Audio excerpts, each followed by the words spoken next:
आज जो KMP expressway पर बंद का आयोजन किया गया था किसान आंदोलन की तरफ से, किसान संगठनों की तरफ से, वो सफल रहा है ऐसा दावा किया जा रहा है। मैं गाजीपुर बॉर्डर पे हूँ और यहाँ पर जो किसान और किसान नेता हैं उनसे मैं बात करूँगा कि आज जो बंद था उसके मायने क्या थे, उससे क्या फ़ायदा हुआ, आंदोलन को उससे कुछ मिलने वाला है क्या। हमारे साथ कई लोग हैं।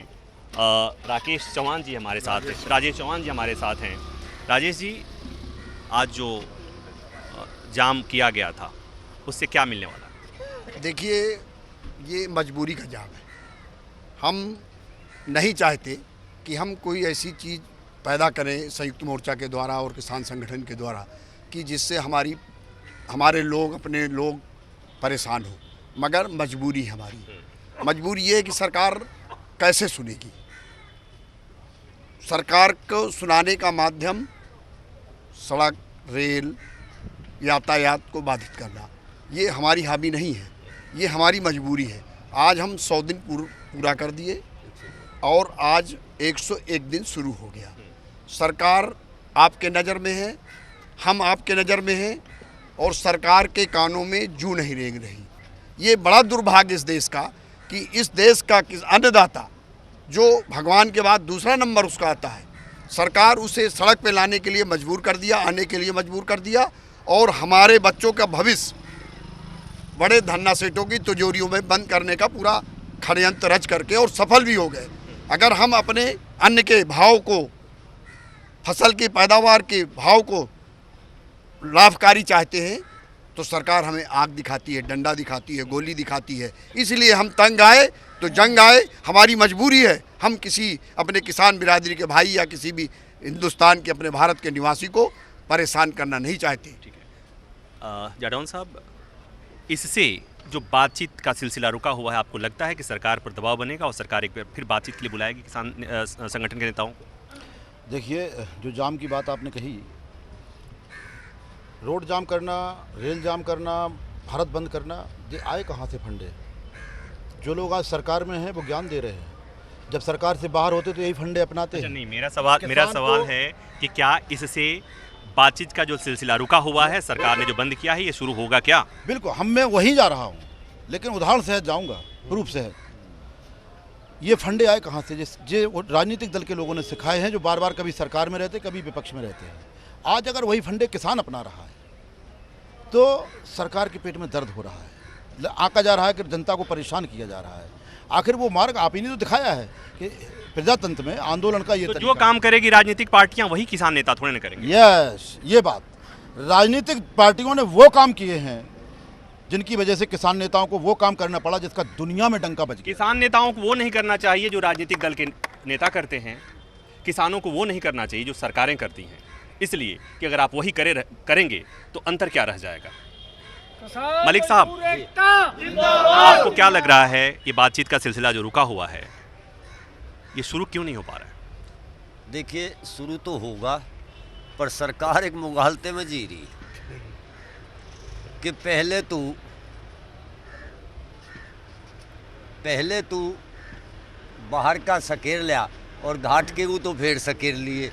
वो सोच रही है कि मैं चुनाव में जाकर पहले ही जो 5 राज्यों में चुनाव हो रहे, मैं इन्हें देख लूँ, किसान को ना देखूँ, जबकि उन 5 राज्यों में भी किसान हैं और सरकार अपना इतना भयानक नुकसान करने लग रही। और ये तो सुनना पड़ेगा और करना पड़ेगा सरकार को। आप करेंगे सरकार को नुकसान होगा, भारी नुकसान। तो जो बात आप समझ रहे हैं वो सरकार क्यों नहीं समझ रही? नहीं, समझ तो रही, पर पता नहीं इन्हों बताया कि नहीं, जब गादड़ के दिन मारे आवे गाँव से हम ही भाग्या करें। इसको एक बार फिर बोलिए। जब गादड़ के दिन मारे आवे तो वो गाँव से हम ही भाग्या करें, और गीदड़ का जो मौत आता है तो गाँव से हम ही भाग्या। अब ये पता नहीं, गीदड़ शायद इस सरकार को कह रहे हैं और सरकार को नहीं, शायद बीजेपी को कह रहे हैं। नहीं, सरकार को कह रहे हैं हम कि जब गिद्दड़ के दिन मारे आवे तो गाँव से हम ही भाग गए, वहाँ कुत्ते पाट गए रहे उसको। ठीक है, इसलिए सरकार को मैं फिर भी ये विनती करना चाहता हूँ कि अगर सद्बुद्धि दे दे परमात्मा तुझे, किसान को बहुत काम है, किसान का बहुत मोटा नुकसान हो रहा है। सरकार का को तो जो नुकसान हो ही रहा हो रहा है वो तो जाएगी निश्चित, मगर अभी भी बेटी बाप का है, मान जा। अभी भी बेटी बाप की है, मान जाओ। हाँ, अच्छा एक बात बताइए, आज तो एक आंदोलन का एक चरण था जिसमें कि आपने केएमपी को बंद किया था। आगे भी इस तरह का कुछ करने जा रहे हैं? हमारे संयुक्त मोर्चा के साथ 11 तारीख में बैठक है।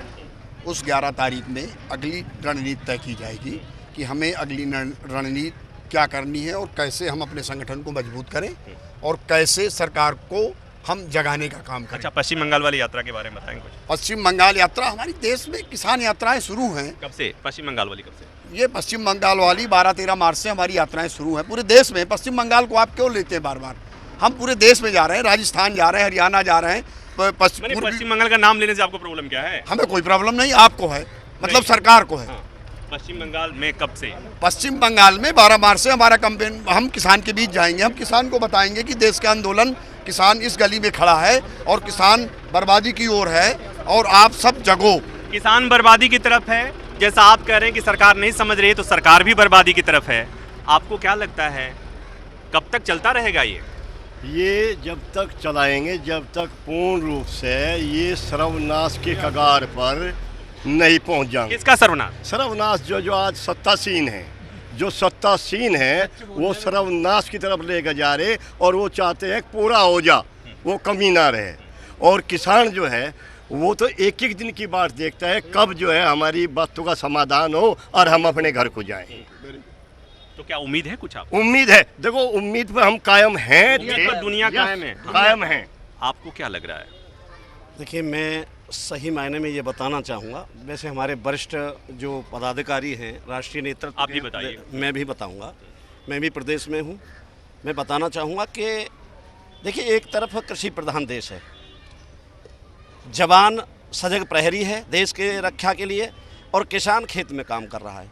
सरकार को आजकल तो किसान बॉर्डर पे धरना दे रहा है। बॉर्डर पे बैठना मजबूरी हो गया है, उसकी मजबूरी हो रही है, क्योंकि विपक्ष में बैठ करके जब भाजपा किसान के लिए बहुत बहस करती थी, किसान को ये लगता था कि शायद ये सरकार बना लेंगे तो ये निश्चित रूप से किसान की तरफ ध्यान देंगे, और उसी हक को हम कहने के लिए, उसी हक पे हम सरकार को चेताना चाह रहे हैं कि आखिरकार वो विपक्ष में बैठने पर जो आपको सद्बुद्धि भगवान देता था, उस पर आज आप क्यों नहीं काम कर रहे? आज भी आपको काम करना चाहिए। आप देख रहे हैं जिस किसान के लिए बहस करते थे, जिस किसान के लिए आप विरोध जताते थे, आज क्या हो गया है? आप मिला करिए कि जब विपक्ष में थे तो आप बात करते थे किसानों के हक में करेंगे, अब आप नहीं कर रहे हैं जी। और यही होता भी है कि सरकार विपक्ष में बैठकर बड़ी बड़ी बातें करना आसान होता है।